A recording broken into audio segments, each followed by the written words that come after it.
My ex-partner, he threw me out to the streets, and I met my husband then at a bus stop.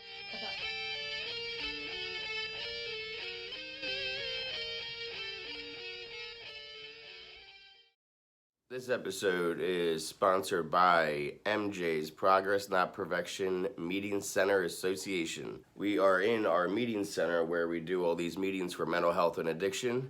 I can do this podcast anywhere. I can do this at home. I can do this in a closet. I can do this in a basement. It doesn't matter. All I need is somebody else to talk to about addiction and recovery. What I can't do from anywhere is help people with their addiction and their mental health problems. So if you can help out, we do have a Venmo, we have a Cash App, we have a PayPal, we have an address you can send a check to, and all the money that gets donated goes towards rent, goes towards keeping the lights on, and goes towards keeping the internet on.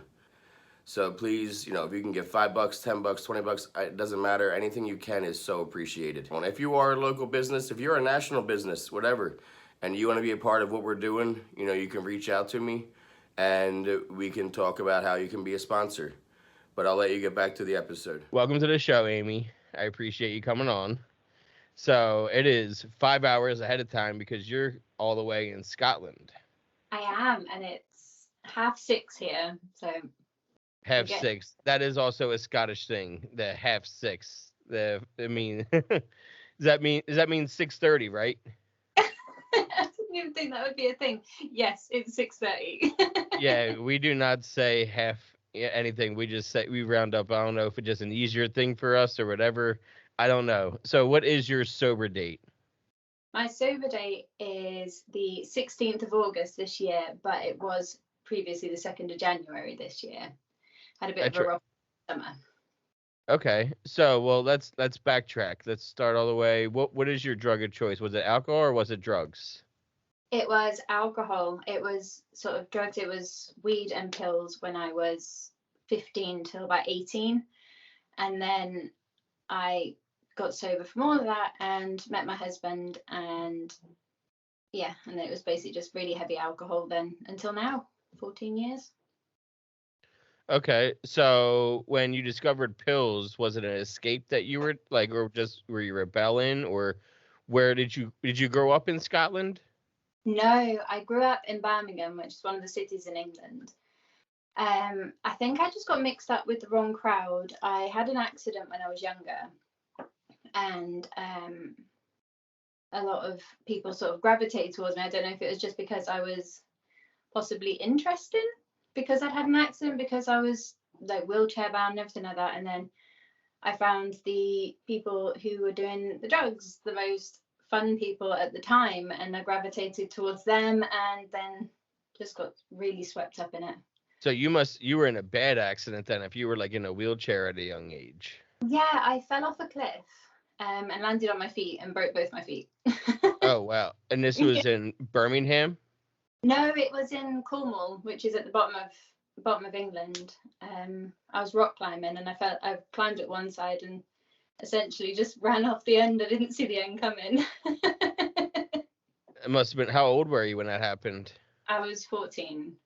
Okay, so you're 14 and you get like seriously hurt like that, and then all of a sudden everyone knows that you're the girl that like fell off a cliff. Yeah. Basically, is that what you're saying?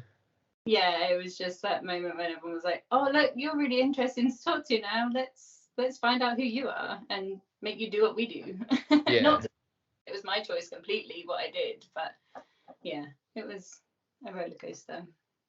So you find pills, and I'm sure, did you need them too for the pain at all? Were you in pain from being hurt? Did you get prescribed anything? Yeah, when I was in hospital after my accident, that's the first time I discovered sort of really strong painkillers. It was morphine. I had a self-administer morphine machine when I was there. It was a little click of a button, and it would constantly be fed in through an UV drip, and they let me do that, and then within 2 days I had completely overdosed on it, and I was just grey in the hospital. And that was the first time that I ever felt myself high, and it was like, oh wow, it's addictive, isn't it? It was like that moment where I was like, oh well, this is a really bizarre, strange, wonderful thing. And then I took it far too far. And that No. is, yeah. Yeah. What happened at 17? Did you say you mentioned it like in passing to me that you just like got on a bus like and moved? Yeah, I got mixed up with the group of my friends at the time. We were at college, and I got mixed up with, it was sort of ecstasy and weed, and the feeling that I knew what I was doing with my life, and I could tell myself what I could do better than any adult could have told me. So I got on a bus and moved to the Isle of Wight, which then we lived in a tent for about 3 months. Who's we? Me and an ex-boyfriend at the time, who I thought was the best thing because we're constantly getting high together, and he promised me the world, and it was like, yay. And You moved with him, like you guys got on a bus together? Yeah, we got on a bus, and he was like, oh yeah, it'd be fine. And it ended up that we would do cash in hand jobs and lived in a £15 tent, sort of illegally, from field to field, and getting kicked off those fields in the mornings. It was sort of, we were in and out of hospital. It was a really bad life. It was literally killing us, and I was that stubborn that I was just like, well, I can do this. So then after about 3 months, I realized that I possibly couldn't. So I know, funny that. And who would have thought? I know, yeah, it's really not healthy. And then we got on another bus, which ended up right at the top of Scotland. We didn't know where Thurso was at the time. It was just a cheap bus ticket, and we just came up and ended up here. You ended up there, but and you're 17 years old, or about to be. You're probably closer to 18, I would imagine, right now, right? So you're 17, 18 years old, and you're still doing drugs? I had stopped the drugs just before we got the bus to move up to Scotland, because I said to myself that I wasn't going to make the same mistake. I wasn't going to come up here and then do exactly the same thing again and waste away, because you can't live in a tent at the top of Scotland. It's just going to really hurt. It's going to be really, really cold. So yeah, I cleaned up my act. I was working 3 jobs, and he carried on using, which then led to us sort of splitting ways, because he became very abusive, and so But there was no going back. You didn't want to go back to your family. You wanted to stick it out on your own up there. That again is the stubbornness, which I'm learning to sort of get over now. But yeah, I still had it in my head that I was making all the right decisions. Well, yeah, you're working hard. You're working 3 jobs. You're supporting yourself. And how long into working 3 jobs and that kind of chaos did you discover, like, oh, drinking's fun and it's acceptable? Well, the drinking was from when I was 16. It was just I was just constantly drinking anyway, because my ex was so not fantastic, let's put it that way. I drank a lot, because then I could sleep a lot and I could avoid him. And so I mean, the drink, it was only till recently that I started being hospitalized from it that I realized it's possibly not the best way to go. So for how long were you able to like drink every day and then not like, were you getting arrested or DUIs, anything like that, where like you could say to yourself, maybe this drinking isn't good? No, you realize when you're choosing alcohol over food, and the doctors are telling you that you need to stop because it's literally breaking your insides. And you turn around and go, well, I don't drink. I don't know what you're on about. It's absolutely fine. So it must be the spicy food. I don't know. So when was the first time you ended up under like doctor's care for your drinking? How old were you, or what year was it? No, I managed through the next 14 years without ever having intervention. It was last October, because of COVID, because everything got shut down. I used that as another excuse just to be like, well, every day's Christmas and everything's fine.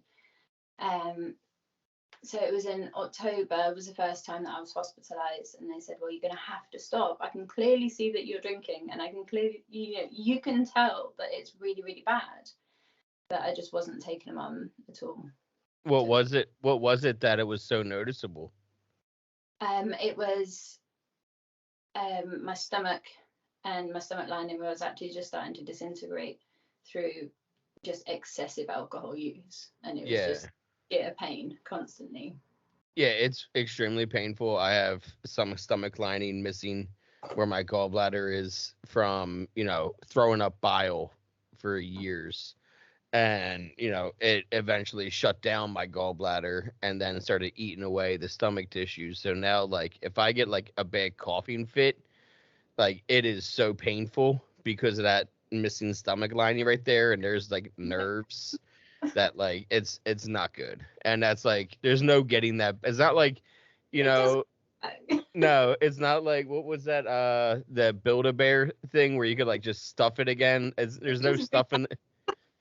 No, There's no device for putting the stomach lining back in. no. It's just I don't have it, and it is what it is. Last October now, doctors are saying to you like, Amy, we can tell you're drinking too much, but you're just still like, I'm stubborn and I am going to do this anyway. And Yeah. it's just you and your husband, right? You have a kid? I've got 2 children. They are 11 and 8. 11 and 8. Okay. So let's backtrack again. I like to jump around. When did you and your husband meet? My ex-partner, he threw me out to the streets, and I met my husband then at a bus stop about 3 months later. Okay, I feel like we missed something here. You got thrown out on the street by an ex. Okay, let's backtrack a little bit more. Now, is this the ex that you moved up to Scotland with? Yes, it was. He Okay. carried on using, and then had it into his head that I was cheating on him and everything like that. And he had this other girl come to the flat, and when I came home from work, they were both standing there, and they were like, well, we're gonna kill you. It's like, you're a horrific human being. Like, they were so threatening and abusive that I had to get out there. And he was like, don't ever bother coming back. And I had no one up here. I had no money. And that was, I just ended up, so I went back to the bar that I was working at the time, and I was just sleeping on their sofa until I could find a little bed sit to stay at. That makes sense. It was definitely the better thing. Usually I find that the guys that are accusing their partners of cheating are the ones that are actually cheating. And then they get so paranoid that, well, if I'm cheating, they must be cheating too. That. And I got out there as soon as possible. I'm not gonna lie. I just went, no, and ran. Yeah, and then, but you don't. Neither of your 11 or 8-year-old is with that dude.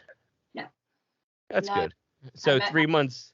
Yeah, 3 months later is when you met your now husband.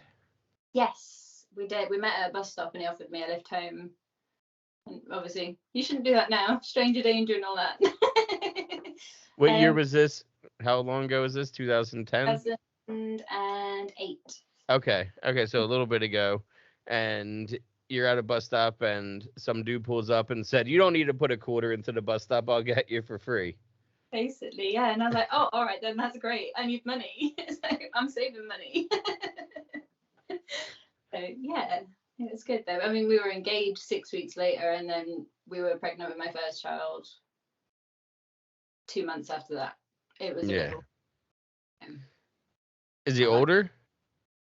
Not much older. He's 5 years older than me. Okay. Yeah. Well, he might have been just more ready for the whole family thing, to the point where like, oh, this is the one. This is her. Yeah. She was great standing there all damp at a bus stop.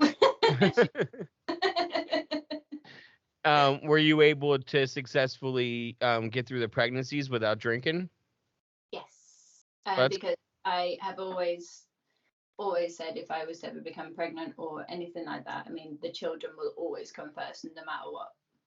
I think that's the good thing about being stubborn sometimes is that you can kind of use that kind of mentality to your advantage and kind of flip the script a little bit and use that stubbornness as a way to like, no, I can't drink because this is not for me. This isn't, and then you can kind of like get on your own ass about it, by being so stubborn against yourself, you know. So, because were you drinking heavily when you found out? Yes. Well, when I say heavy, I mean it's like 2 bottles of wine a night, and then something stronger as a treat on the weekends, sort of thing. Yeah, but still, like 2 bottles of wine. That's not like every household in the world.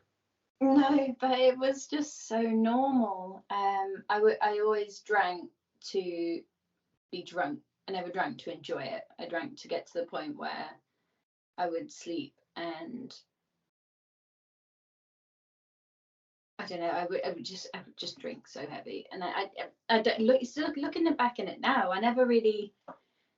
It was never an issue in my head at all. It was just what I did, and it's what I've done for such a long time that it's what I know. It's what my brain's programmed to do.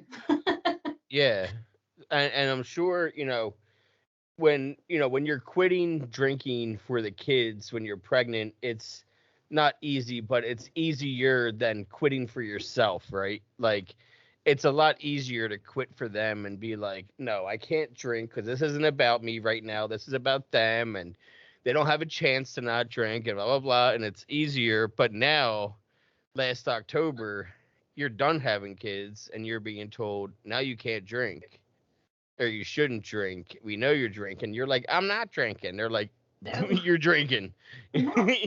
We're doctors. You're drinking. So, I'm sure it gets in your head for the first time. Maybe I shouldn't be. What is it that like because you said you tried to quit and then you had a relapse, a blip or whatever you want, in August. But what was it last July to finally got you like checking out sobriety more? It was after Christmas because I ended up spending half my Christmas in hospital, and I was so disappointed with myself because I missed so much of the kids' Christmas. And my husband, he turned around and went, I think it's getting a bit of a problem now. You're getting too used to this because if you can drink 3 bottles of wine and not feel an effect from it, you're sort of like you're sort of sitting there going, no, that's not okay. And so yeah, it was January, and it's really hard because for so long I was just like, I don't have a problem. Why would I stop drinking? Why would I put myself through that? And I have so many people up here because I mean this is whiskey country. Everyone drinks up here. No, why would you put yourself through that? Why would you stop? So again, it is just a case of me just going, well, I'm not going to be like you, blah, blah, blah, blah, blah, blah. And I looked it up and I made an Instagram page. And that's when I sort of started meeting people, like some amazing people online. And they were like, oh, do you know what? You can actually have loads of fun and not drink. Like revelation. Yeah. And that's how I ended up sort of going, oh, well, I'll give it a go. And I put so much pressure onto myself to try and be that Instagram person that had been doing it for so long and knew all the ins and outs and were doing it perfectly, that by the time I got to my birthday in May, I was like, Anna, that's too much pressure. I'm done with that now. So like 3 months of just like heavy drinking again. Now I just thought, no.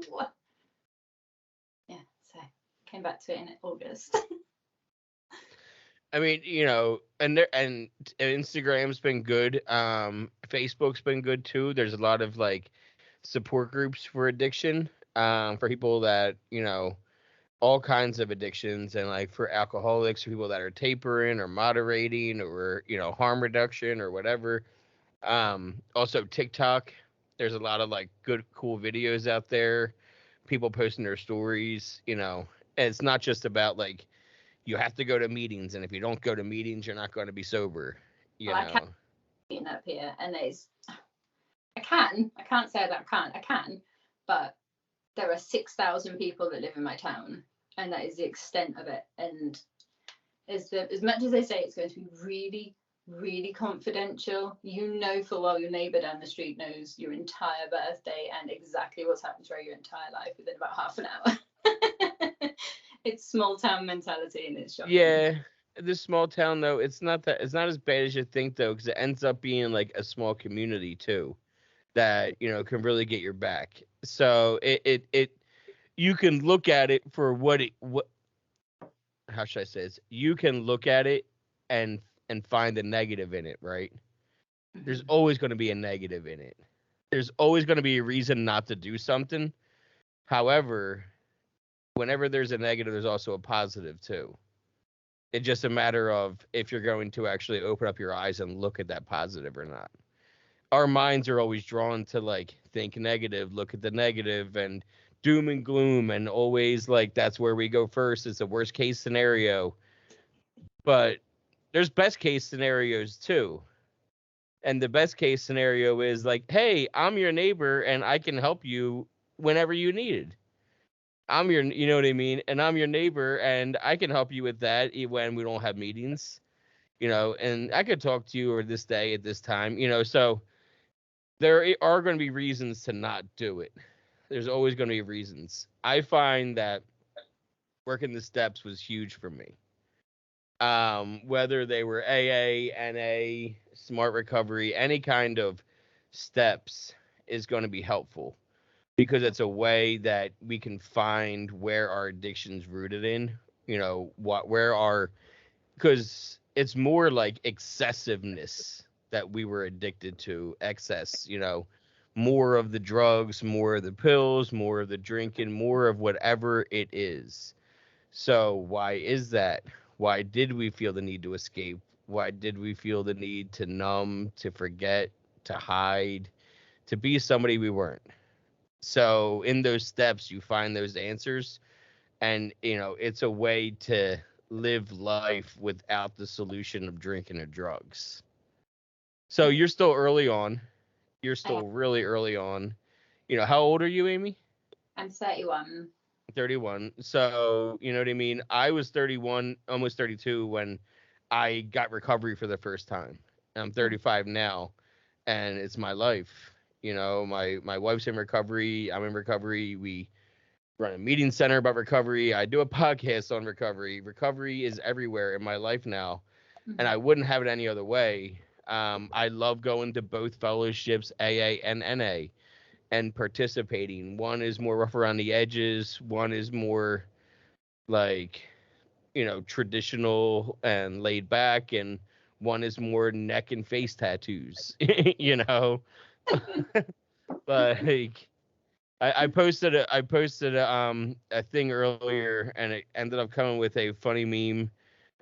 But it's a dude that I interviewed that makes memes. Where is it? And I made it the YouTube thumbnail, which is when a couple meets in NA.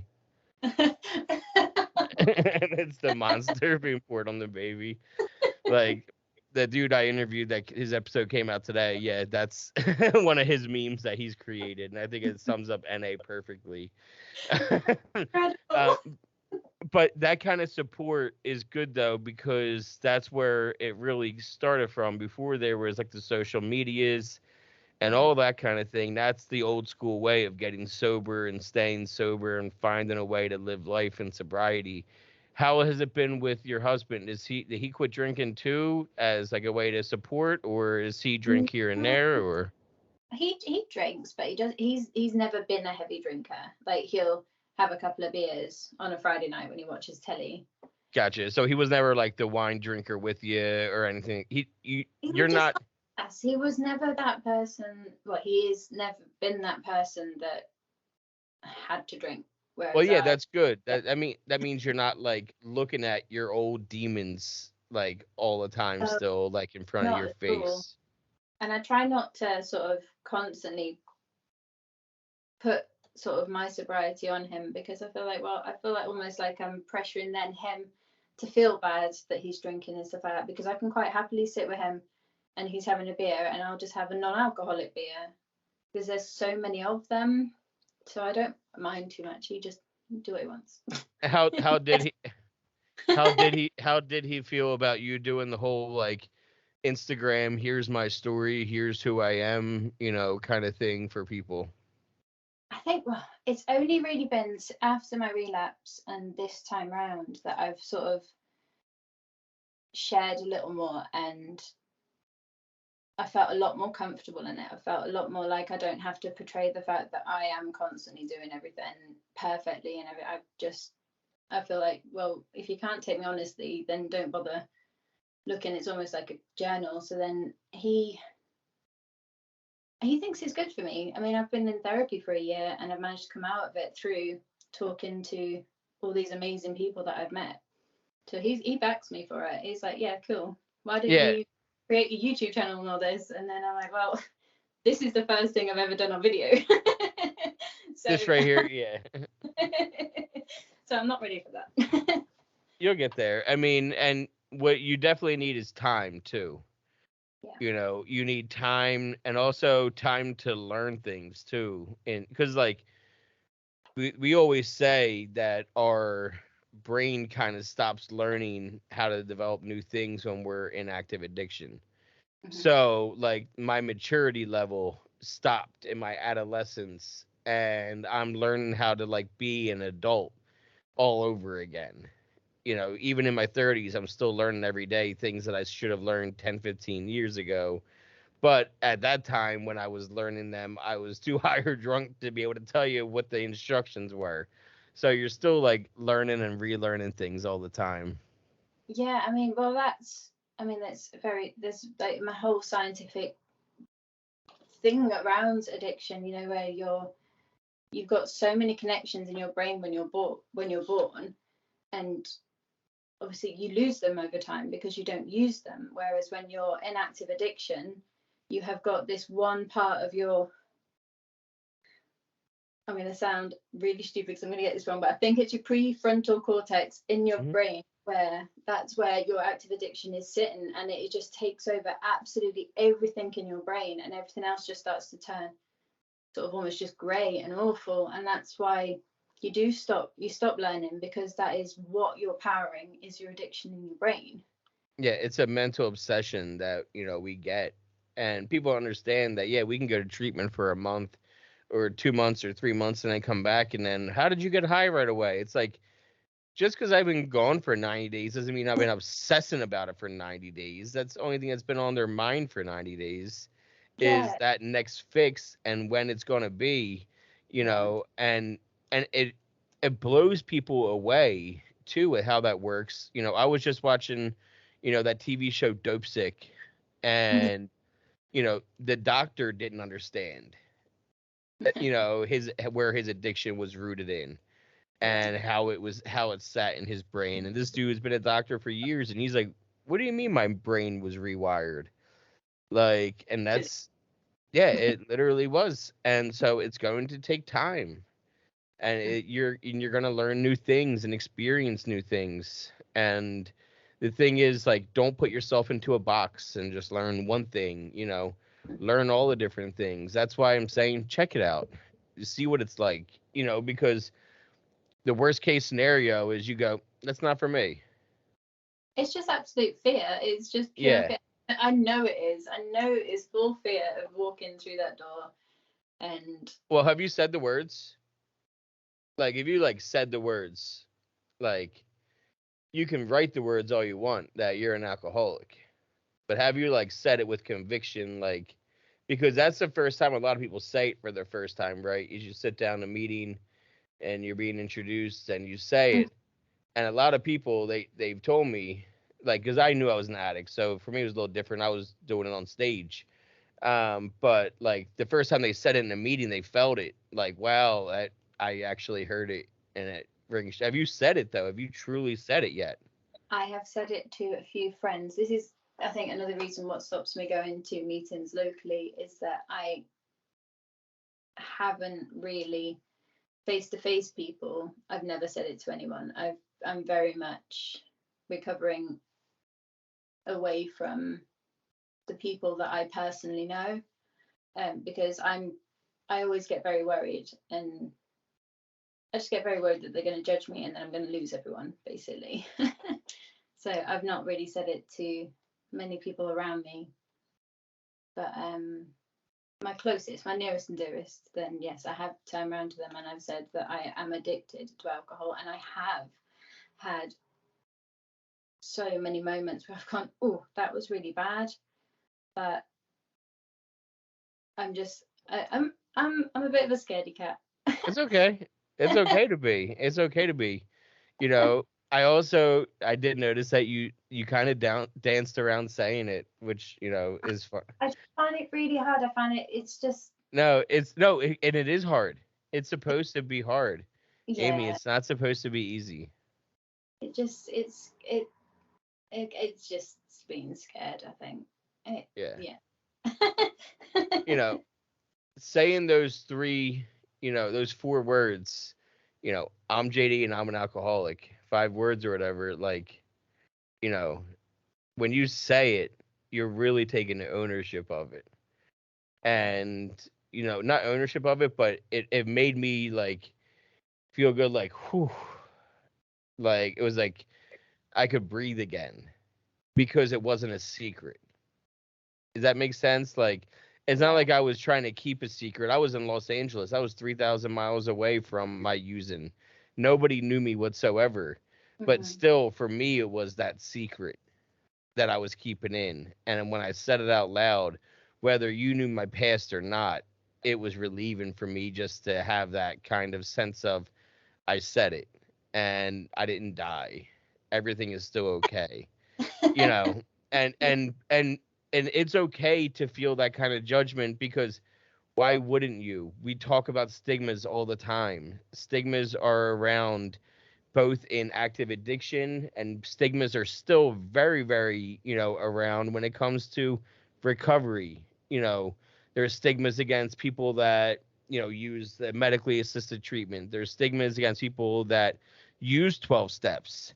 There's stigmas that people only go to church, that only go to AA, only do this. There's so many stigmas in recovery, but the biggest thing that's not a stigma is like, as long as you're not picking up today.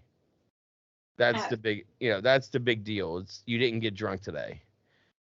That's something that's not ever going to be a stigma, and that's always going to be accepted. So, and if they see you in a room, they've done some shit too to make it into that room. You don't just go to AA to go and you don't just go to like AA meetings to hear some stories. You go there because you have some stories to tell. Yeah. So, anybody in those rooms, is going to be helpful. I just found that whenever someone is willing to work on themselves enough to go to therapy, and to change their lifestyle, like their daily drinking of wine, then you get a lot from doing a dive into, yourself and where the drinking is rooted in. Because that drinking came from somewhere, that escapism, whether it was you were escaping because you want to be accepted and you didn't feel like you could be accepted as your Amy self, and you felt like you needed to be this Amy for this crowd or that Amy for that crowd. Or whether it was I saw drinking at the house and I didn't want to drink or whatever, or I wanted to drink too, just not. There's always reasons, but you find those reasons usually when you do some of that extra work. But therapy is amazing, and I think that you're on the right track with doing therapy and talking about it on social media. Maybe you're not living it out loud like in the town that you're in, but you're living it out loud on the World Wide Web. I am an amazing team as well, and I don't know why I shout it out at home. And well, it does, as long as you're doing it. You're not like in a closet, and it's not like you're hiding away from it, which is important to me. You're here and you're talking to me on, a podcast in America about addiction and recovery. So it's not like you're complete hiding, No. You're talking about Scotland and where you are and where you came from. So if you're just not comfortable yet going in person, then that's fine. That's okay. There is no time limit. You don't ever have to go. You know what I mean? It is what you're comfortable with. You should never put yourself into a situation to where you're going to feel uncomfortable, but if one day you're like, I need more, that's something that's more, that's all, and it's a possibility that's in person, that's already going. I think therapy is the best thing that anybody could do, whether you're an addict or an alcoholic or you have AUD or SUD or you're a normie and you've never had any substance, use issues. Mm-hmm. Therapy is important. We all have shit we need to work on. Yeah, I think another thing that led to the relapse through the summer was that when I was going in therapy, I didn't know how to deal with any emotions anymore. I literally, that was how I used alcohol. I literally escaped from happiness, sadness, stress, absolutely anything. Everything was a trigger, and it was my answer to absolutely everything. And then I was doing the therapy and found out that, I didn't find out. They decided to diagnose me with borderline personality disorder. And then I was like, well, I can't deal with that. That's something else I'm having to deal with. So yeah, ended up drinking for a while again. But I'm owning it now. Very much so. Let me ask you this. So you said yourself just now, like, when you were told all that, you were like, well, that's no good. I need the drinker for this, right? Yeah, it was just literally, it was how my mind works is that you deal with problems with alcohol, and that is quite literally the first thing that came into my head, and that's the first thing that I did without even thinking. So my next question is, what was in your head when you started drinking that night? Was your problem solved? No, I felt excessive guilt and sadness on top of panic and worry. That's I'm weird. I will go through therapy and I will tell her that I am so anxious that I can't walk into a shop. Oh, you know what this means. I just realized that. You're the first person that probably understands what this means. Can you read it? DOCHAS? No. No? Okay, never mind. Then you're not the first person. I was lied to. I was told that that's Gaelic for hope. Oh wow, no, I don't know Gaelic. But that's amazing. Isn't Gaelic in Scotland? It is, yeah, but But you're in England. You didn't learn that. Okay, so I feel a little bit better then. So I'll take that out because I feel a little bit better. It's just one of those things that hit me. I'm like, oh wait, somebody from Scotland. But yeah, all right. I don't know any Scottish people that do know Gaelic. I'm not gonna lie. Really? Yeah. I guess it's one of those things. It's really funny. Yeah, it was one of those things I realized. So okay. So yeah, you had that relapse, and then you realize quickly, like, oh, my problem isn't actually fixed in alcohol, but yet I just relapsed, so I might as well keep drinking. And I literally drank and drank and drank for 3 months, and I felt so ashamed of myself and so guilty that I'd shut down my Instagram app and I'd shut down everything that I was accountable on, everywhere that I went and everyone that I spoke to. I shut down completely because I was like, well, I'm not being who I want to be, so I'm not going to bother talking to anyone. So I just sat at home drinking and then eventually I just sort of saw the light. Well, what was the light there? For me, I know what my light was, to where like I was finally like, all right, I'm done. I was sitting there and I had the most horrific hangover. Like I couldn't leave my bathroom floor. I just felt like pure hell.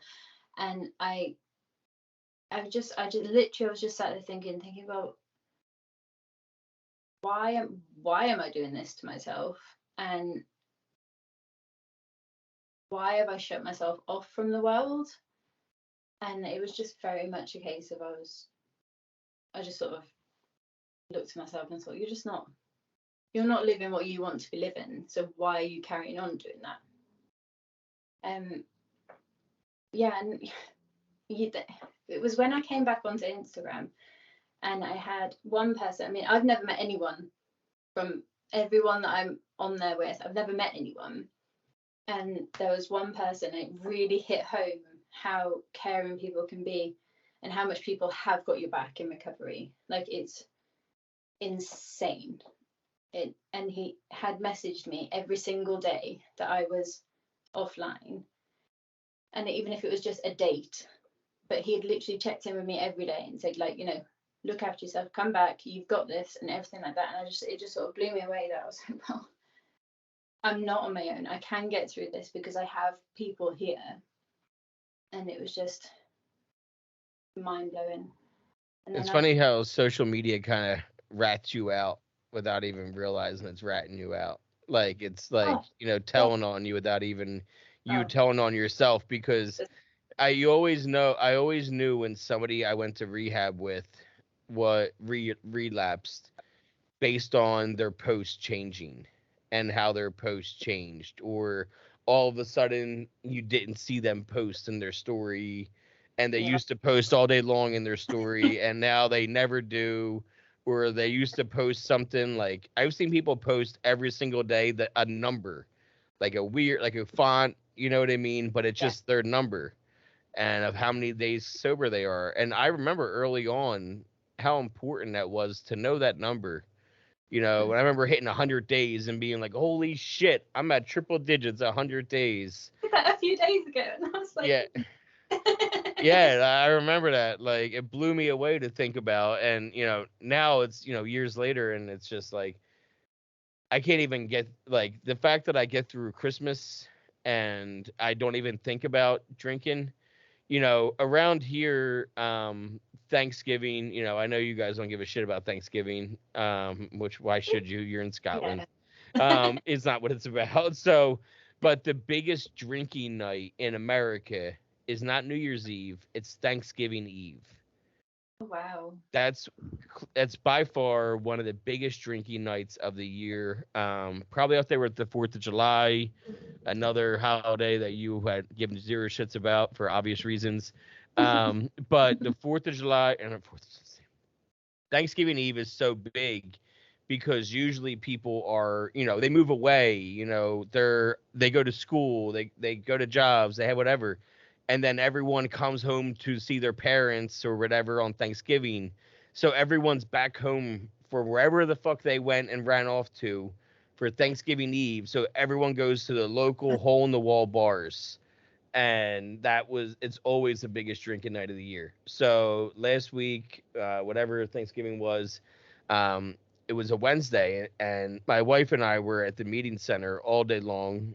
She does these painting. She loves to paint. And right now she's doing a whole series of like the movie Christmas Vacation? Mm-hmm. The cartoon Santa in the beginning. She's doing a bunch of like cartoon Santas. Wow. Of like him being electrocuted and all that kind of shit. They're awesome. And she sent it to the family. Like, we're all in a group chat with my parents and my brother and sister. And she sent one. And my dad called out the movie thinking that it was a picture of the TV that we took a picture of. And I was like, no, she painted that. He's like, holy shit. Like, he had, So, but yeah, she's working on them. But so she was doing that. And I was like, it's crazy out there already. Cause I smoke out front and there's a bar next to us. And I was like, it's crazy out there already. She goes, why? I was like, cause it's the night before Thanksgiving. Everyone's out at the bar. And she's like a drinker like you. And she's like, oh my God, I didn't even realize it was Thanksgiving Eve. Wow. Like, she completely forgot that it's the biggest drinking night of the year. But it's only because it's been a couple years since she has gone out and got obliterated on Thanksgiving Eve like she used to.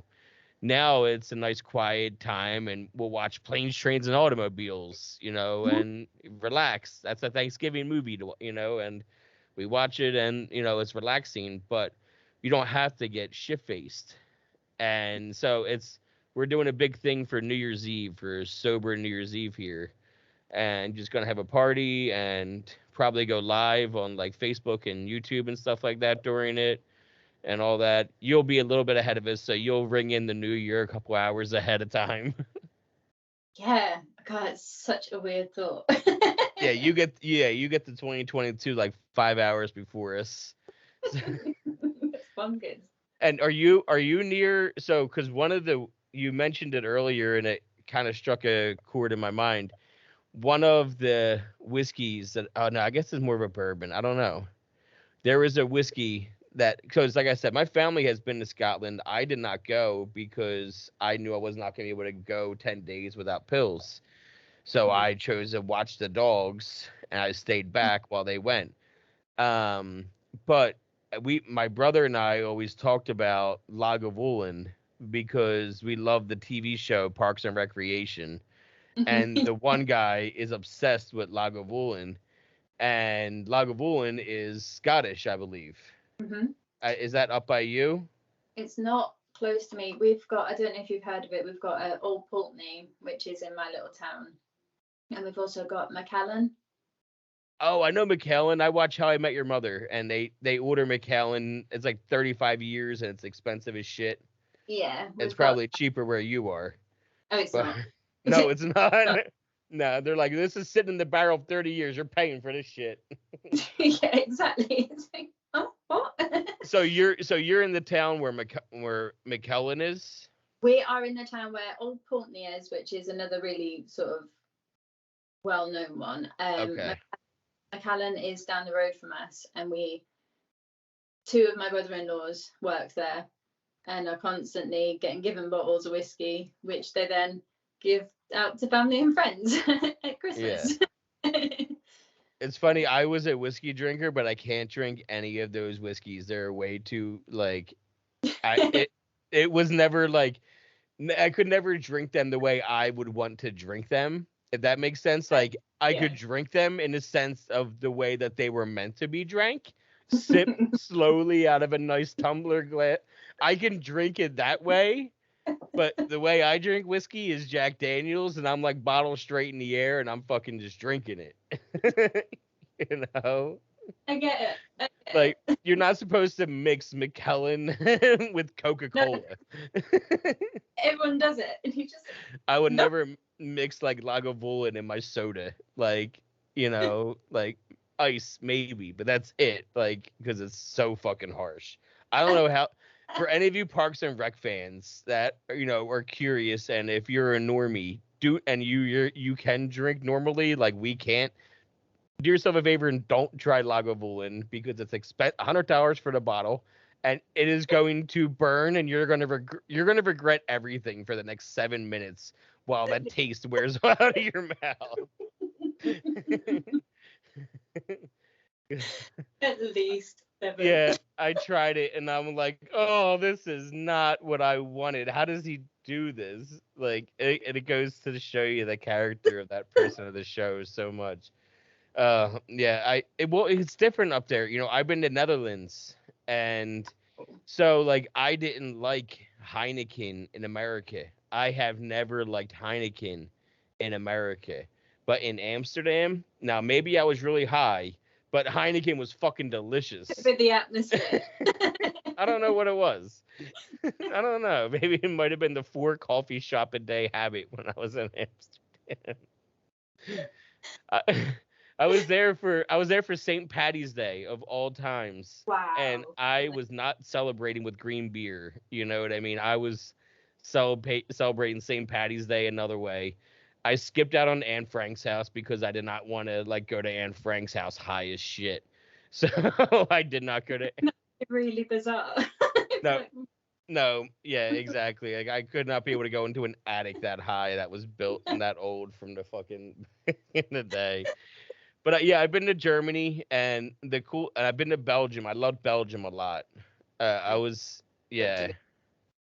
Belgium was really cool. But you know, I haven't been there in sobriety, but I think like anywhere else, as long as you go there with a good mindset and you go there to be positive, that I'm not going there to get fucked up. I'm going there to take in moments and enjoy myself and, you know, go on this vacation. Yeah.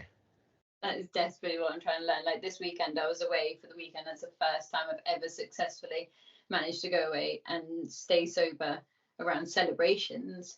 And you were like, you know, let's tell the audience about this because, you know, this weekend you were a nervous Nelly. You were pretty nervous about driving in the snow You know, because like you fell off a cliff. Now I know even more. Like you've fallen off a cliff before. So, and roads, we are up a cliff. up on One cliff. like, no. No. Yeah, because it looked pretty bad.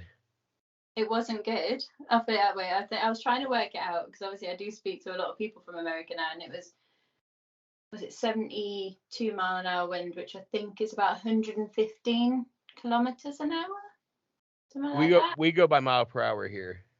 Oh, thank goodness. That makes it 72. Yeah, so it was 72. 72 miles per hour to winds. Holy shit. And you were like up on a cliff in a sense, you know. I forget, did you take any videos? I forget if you had any in your story that day. I think, with the snow. Can you send them to me? Because I'll put them in.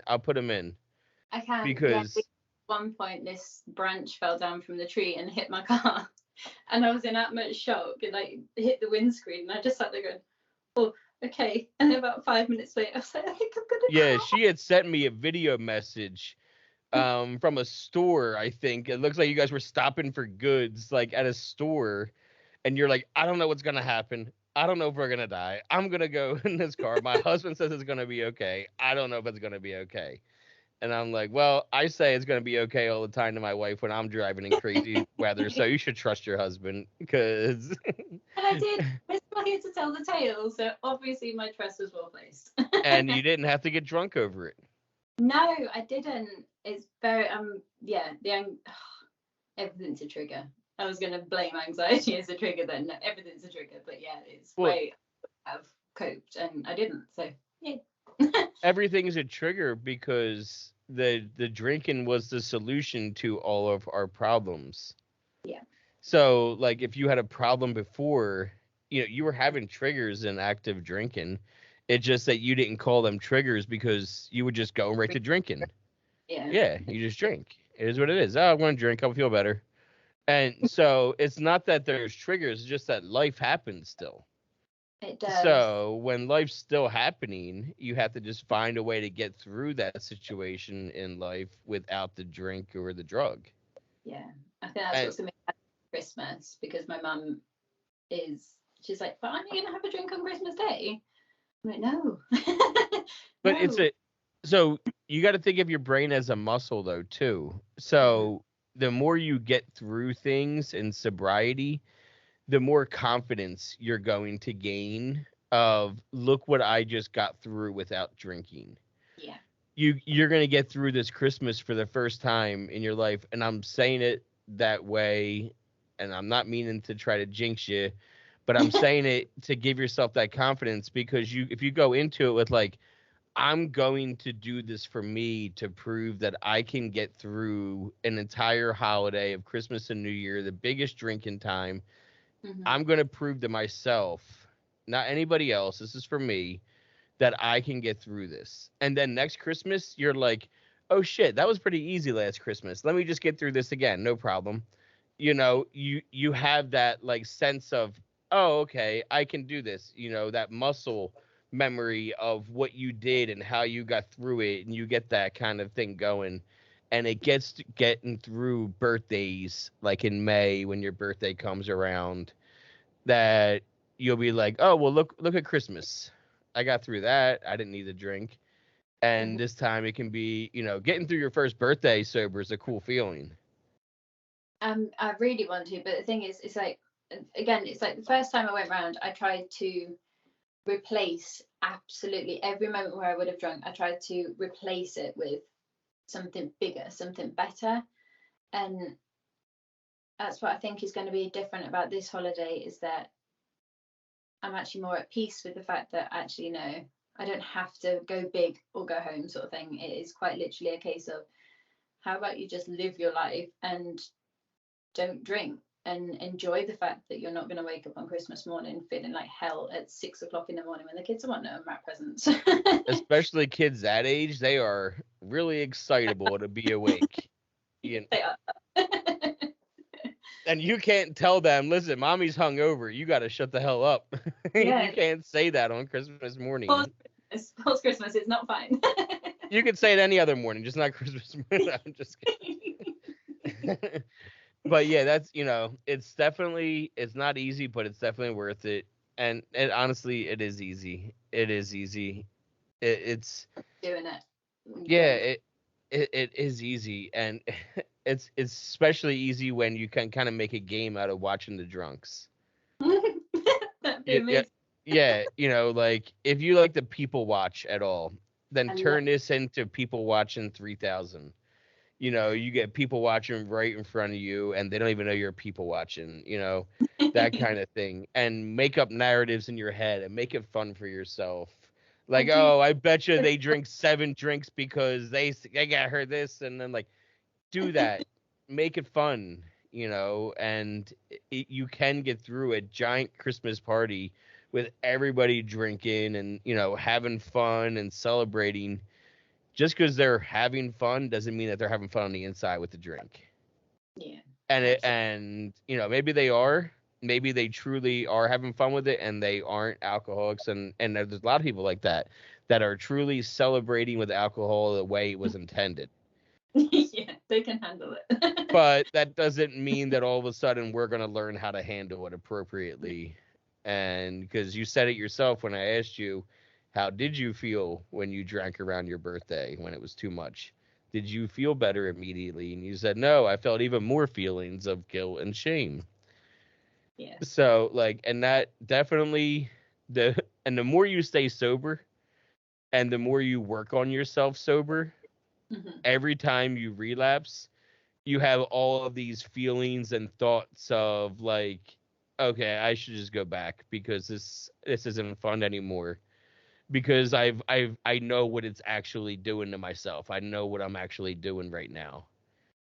Yeah. Before I was ignorantly, blissfully just, doing whatever because I didn't know any better.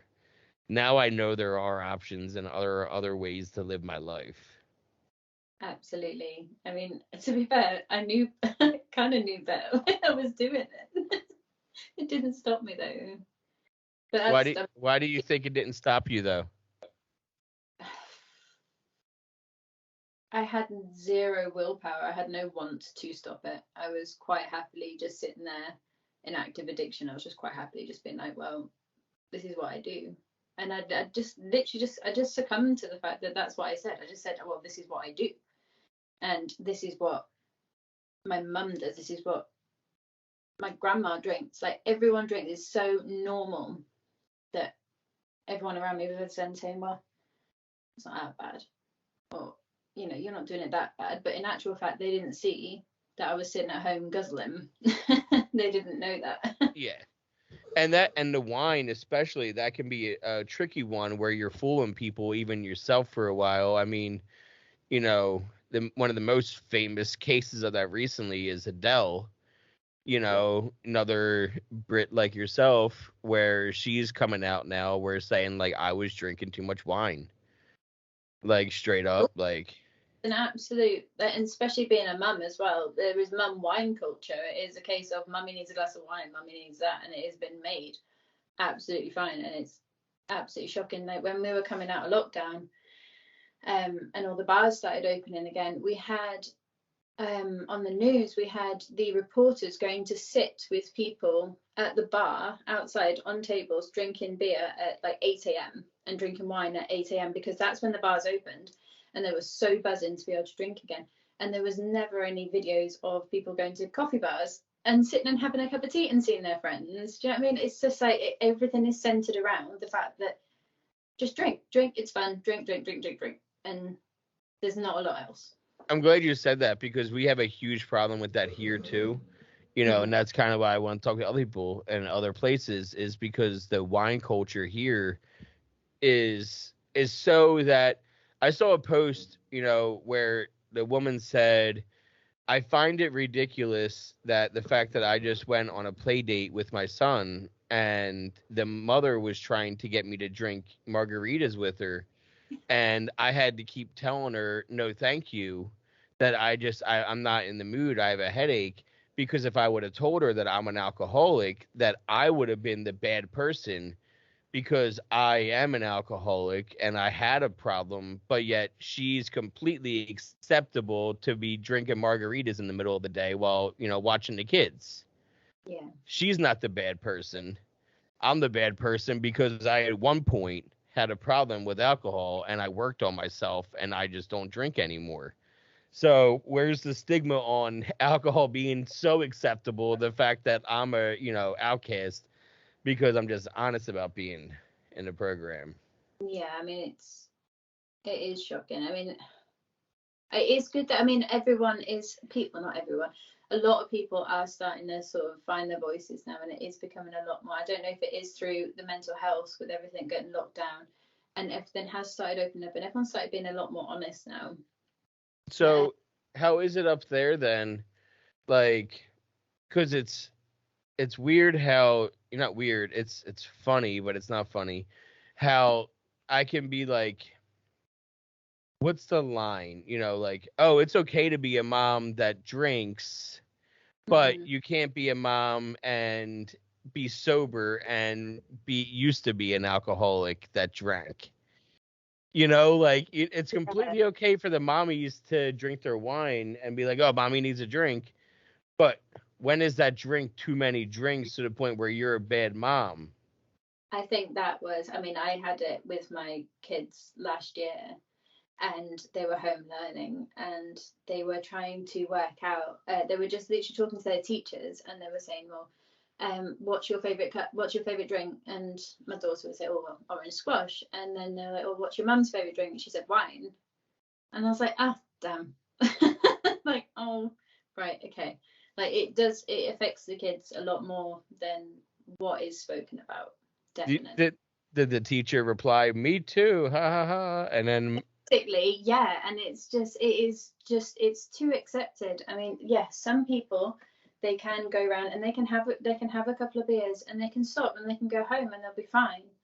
But people, especially in the media, have to understand that there are people out there that can't.